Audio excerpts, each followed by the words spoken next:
Alright, so sabi ko nung isang araw, papakita ko tong update ng ating mga appliances o ating mga devices. And ngayon ko lang nagawa kasi sunod-sunod na yung nagawa kong video and baka masapawan. Pero yeah, update lang na ulit natin. So updated ito this April 2025. And then yung ating, una-una yung ating laptop.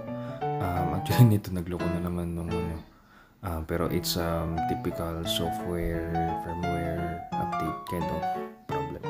So, di naman talaga siya naging problem. Hindi lang siya nag-update nung una. Tapos pag-restart pa mag-update na siya ulit. So, not really a problem. So far, kinalibrate ko ulit. So, okay naman. As long as bukas yung aircon, walang problema in terms of heat. Okay pa rin naman. Working good. Kailangan ko lang palinis every 6 months. So, hindi yung fan. Pero yung sa mismo kasi minsan pag masyado mainit, pawis yung kamay, nagmamarka, tapos napupuno ng dumi. So, kailangan na palinis every 6 months. Maabot naman natin yung life span niya na 5 years. Tapos yung pinaka-worry ko is yung sa liquid metal niya. Tatanong ko na rin yung, kasi yung nagpalinis yung last time, sabi nila na pwede daw i-upgrade pa yung kanyang storage. So, tanong ko na lang din yun pag nagpalinis ulit ako. Mga next month siguro.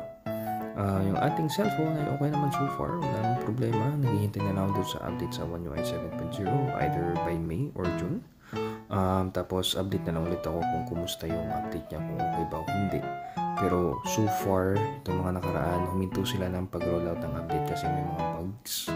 Pero ngayon okay na ulit, so nagbalik ulit silang update or rollout ng update. Tapos wait na lang ulit natin kung magkakaproblema ba ulit. Sennheiser natin, nagagamit ko pa lang pag ginagamit ko laptop kasi sira na talaga yung kanyang Bluetooth, pati USB. So ang gumagana na lang is yung 3.5mm. Waiting din ako kasi ang sabi nila meron daw na yung Sony XM6 ngayong taon, bandang May. So waiting din ako sa Sennheiser Momentum 5. Good news daw, meron ng replacement pads. So meron ng Wicked Cushions. So you can go sa website nila or sa Lazada. Wicked Cushions, Momentum 4 earpads. Meron na. May mga instructions din doon paano mo gagawin. Medyo complicated lang siya. And it is something I hope na baguhin nila sa Momentum 5. Pero kung yung price is almost similar, 21K, baka pag-ipon ako tapos bili ako Momentum 5. Kasi mas gusto ko talaga yung headphone kaysa earpads or earphones or ano tawag yun? In-ear na may tawag dun, libat ko na. Basta yung ano natin, hindi earphones kalimutan ko na. Basta yun, pag tayo, ipon-ipon muna. Madaming kailangan pag-ipon. Yung boya natin, alisin na natin sa listahan yan eventually dahil nga hindi na natin nagagamit. So far, pag nagre-recording naman ako tulad ng ganito, is yung mic lang din naman ng phone yung ginagamit, so walang problema. Eventually, pag nagkaroon ulit tayo ng mga ganun-ganun na kailangan ng mic, baka ang gawin ko na lang is bumili ulit ng bago. Pero kung hindi naman, kung madadaan naman sa voiceover ko na lang. So hindi mo na tayo bibili ng wireless mic, sadly. Mali ko din yun. It's too clumsy na nahulog, and ngayon hindi na nga nagagamit kasi minsan nagloloko or minsan hindi ko rin talaga nagagamit. Ganito, hindi ko na nasa-setup So sadly, sayang siya. Nakalimutan ko na magkano, basta hindi siya 20 plus, pero may kamahalan din ng pagkapili. Shure MV7 natin, yung bagong software nila na updated, medyo okay naman na. Hindi ko pa rin ako ganun ka-compliant or hindi ko pa rin siya ganun ka-kabisado gamitin, pero at least na-update nila na halos okay naman din. So far wala naman problem sa MV7. Okay naman siya, nag-working siya. So gamitin ko na lang ulit for voiceover sa mga video natin eventually kapag may mga video tayo. Kung wala naman, cellphone lang gamit, sa cellphone lang. Ating thermal take, yung ating cooling pad, nag-iisip ako ng ipapalit eventually. Di ko ata pwede yung Lano kasi iba kasi yung setup ng ating laptop umaangat kasi siya, hindi siya pwedeng lapat. So kung iaangat ko siya at hindi siya pwedeng lapat, gawa ko na lang paraan paano Pero yung Lano so far, sabi nilang okay. Medyo maingay nga lang. Kung hindi, di bibili na lang ulit ako ng panibagong thermal take. Kung merong filter para wala tayong problema sa So, yun na lang muna. Pero eventually, hindi pa naman ganun ka masyadong problema. So, tignan naman natin. TP-Link X50 natin, nag-update yung firmware niya. Pwede na siya ngayon i-connect sa mga easy mesh na, well, as of now TP-Link. Pero, ginagawa din daw nila para na kahit hindi TP-Link yung brand, basta may easy mesh, pwede siya i-connect. Pero may no-monitor pa yun. Ang pinaka-check pa ngayon is yung sa mga TP-Link lang muna. Pero yun, okay na siya. Okay naman siya so far. Pero nakuha na nga yung optimum speed niya. 500 Mbps na talaga. In terms of range. So, titignan natin kapag eventually either ma-sponsoran tayo or makaipon. Ang ina-eye ko na pinakamura is BE65. Or we can go.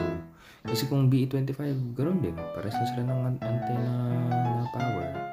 Tapos, hindi pa ako Wi-Fi 7 na product. So, wala din. So, doon na lang tayo sa either BE65 or BE85. BE65, tri-band siya. Mas malakas konti yung antenna niya. 2.5, which is fine. Kasi nga, wala naman 10 Gbps pa ngayon sa internet na natin. Hindi mo rin naman maano yun. Pero kung talagang makakaipo tayo malala, BE85, talagang quote-unquote future-proofing na siya. Kasi marami nga rin nagsasabi na hindi pa talaga okay si Wi-Fi 7. Ang dami pang bugs, marami pang kailangan. Siguro late 2025 or early or mid 2026, kakalibrate pa yan. Kasi ang Wi-Fi 8, 2028 or 2027. Except lang kung paagahan na naman nila. Pero kung ang plano talaga siya 2027, 2028, hintayin na lang. Wala pa naman akong Wi-Fi 7 na device. Though meron ng si TP-Link, nag-release na sa Pilipinas yung USB adapter na Wi-Fi 7. It's around 3,000 pesos. So, adapter plus yung modem. So, sabihin na lang natin mga kung yung high-end 67 or 70,000 pesos. So, mga ganun kamahal kung yun ang gagawin ko. Pero if I would wait, kasi sabi nga nila mas okay si Wi-Fi 8. Ang gagawin ng update ni Wi-Fi 8 is yung signal throughput o yung lakas ng signal ng mga routers. So, we can wait for it na lang. Wala pa naman tayong Wi-Fi 7 mga devices. Pero kung gano'n kasi kung hintayin natin, hintayin naman tayo ng Wi-Fi 8 na device. So, depende. Kailangan planuhin kasi hindi rin biro. Medyo may kamahalan din. Hindi expect kung mahal ang Wi-Fi 7, mas mahal ang Wi-Fi 8. So, check na lang natin kung paano natin gagawin. Pero as of now, kung sponsor o libre may bibigay, hindi goods allocate tayo. Pero kung kailangan kong bilhin, either 65 BE65 kasi nga tri-band siya na 2.5. Hindi ko naman kailangan ng 10 gigabits as of now. So, okay na sa akin yung BE65 or BE65 Pro para 5 gigabits. Pero yun lang. Kailangan lang natin. Ang maganda lang ay BE65 Pro yung 2.4 niya is already Wi-Fi 7. Si BE65 kaya nagdadalawang isip ako kasi yung 2.5 niya ay 2.4 GHz niya na band is still Wi-Fi 6. So, kung okay lang sana, diba? Pero kung may 65 Pro na, 65 Pro na lang ako. Tatanong ko lang magkano price. Kasi around 56 yung 65. So, 65 Pro siguro mga sa 65. Pero kung magsi 60 plus ka na lang din naman, maybe 85 na lang. Diba? So, yeah. Tapos, or yung hindi, 69 pala yun. Never mind. So, dito tayo sa ating Archer. Hindi na rin natin nagagamit, pero eventually ba gamitin yung easy mesh. Ilagay ko lang dito, hindi ko siya alisin, pero lagyan ko lang ng asterisk. Pero yung sa Boya, alisin talaga natin. Baka eventually magamit natin pampalawak. Kung ma-upgrade dito, lipat ko yung X50 doon, tapos kabit ko na lang. Para kapag sa mga guest. Yung ating Xiaomi band, yung ating relo, minsan nagloloko. nagluloko siya minsan, hindi siya nag-on. Pero okay pa naman, gumagana naman siya. Nagluloko lang. Pero gumagana naman siya. Tapos yung power bank natin, gamit na gamit, okay na okay, walang problema. Nahulog ulit. Scratch lang, pero okay pa naman, wala namang problema. Gamit na gamit ko siya. Yung birthday pa, alisin na natin yan kasi hindi na gumagana. Hindi na talaga siya gumagana. Was planning to buy another one, EcoFlow. That is a power station plus UPS. Pero pag-ipunan natin, pero mas mahalaga yun kaysa sa update ng ating router. So, yun ang unahin natin. Tapos yung ating sound core, nagagamit ko lang yung sound core natin paminsan-minsan kapag wala akong dito sa bahay. Pag hindi ko gamit yung Momentum, nagagamit ko siya. And ang bili ko na sa kanya around 600 pesos kung hindi ko nagkakamali. So, okay naman siya. Hindi ko nga lang pwede pag gamitin pang call kasi pag call siya tapos maingay like nasa public, hindi talaga kaya, pangit talaga yung mic niya. Pero kung nasa kulob lang naman ako, walang problema ako yung mic. Yun nga lang pag nasa labas, mas okay pa yung mic ni Momentum 4 kapag nasa public. Tsaka yung tenga ko talaga kasi may problema. So, hindi ko matagal masuot yung mga ganitong earphones or earbuds or earbuds. Mas ano pa rin talaga ako sa. Tapos ito makikita nyo sa ilalim. Ginawa natin ng video last time. Yung mga plano nga natin na pinagpipilian natin ng mga router. Pero yun lang. Ang ganda na naman ng mga kaibigan. So, update natin. So far, sabi ko last time, 2 years. So, yes, technically, ang ating S50i, yes, naka 2 taon na. 2 years and 1 month. That is 2023, 2025 na April, yeah. 2 taon na din. So, 2 taon na rin. Okay na rin naman na siya. Wala namang problema. Okay naman siya. Kailangan lang talagang kailangan lang talagang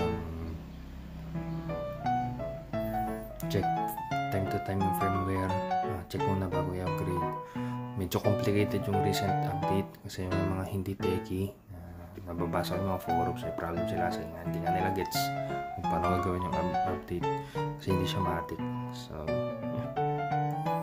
It is something you need to, lalo na sa mga devices, lalo sa mga digital, mga firmware update na yan. Minsan, pag may problema, kailangan mo downgrade sa upgrade ulit or wait mo yung mga So, kailangan talaga nakatuto ko sa forums. Papa-phone man yan, laptop, or modem. Lalo na ngayon, yung mga kotse, may mga update na din. So, kailangan mag-ingat. Ayun lang yung medyo nakikita kong downfall sa digital era. Iba pa rin analog. Though, yes, mas quote-unquote convenient minsan sa digital. Pero tons and tons of problems naman. Pag hindi mo napansin. So, okay, hanggang doon lang mga kaibigan. Salamat. Ito ang ating update sa ating mga devices. Take care and go lang go kay God.